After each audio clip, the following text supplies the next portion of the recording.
શું તમે જાણો છો કે ભારતના ગુજરાતમાં એક એવું અજાયબ સ્મારક છે જે જમીન ઉપર નહીં પરંતુ જમીનની અંદર બનાવવામાં આવ્યું છે? આ છે રાણી કી વાવ.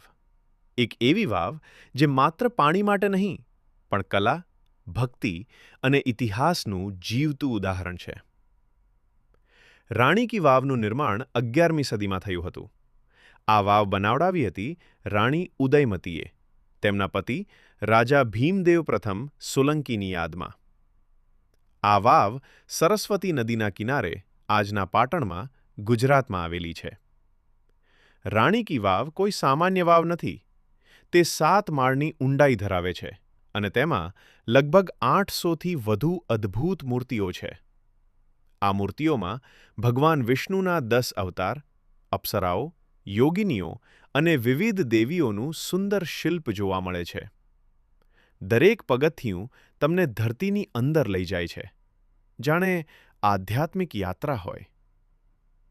સમય જતાં સરસ્વતી નદીના પૂરથી આ વાવ માટીમાં દટાઈ ગઈ. સદીઓ સુધી લોકો ભૂલી ગયા કે અહીં આવું કોઈ અદ્ભુત ચમત્કાર પણ છે. પછી 20મી સદીમાં SI પુરાતત્વ વિભાગ દ્વારા ખોદકામ કરવામાં આવ્યું અને દુનિયાએ ફરી એકવાર રાણી કી વાવને જોઈ. 2014માં Rani ki વાવને UNESCO world heritage site તરીકે માન્યતા મળી. આ ભારતની પ્રાચીન ઇજનેરી અને કળાનો વૈશ્વિક પુરાવો છે.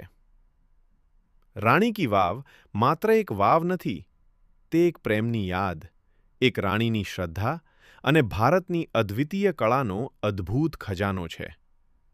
જો તમને આવા ઇતિહાસના રહસ્યો ગમે છે, તો વિડીયો લાઇક કરો અને ચેનલ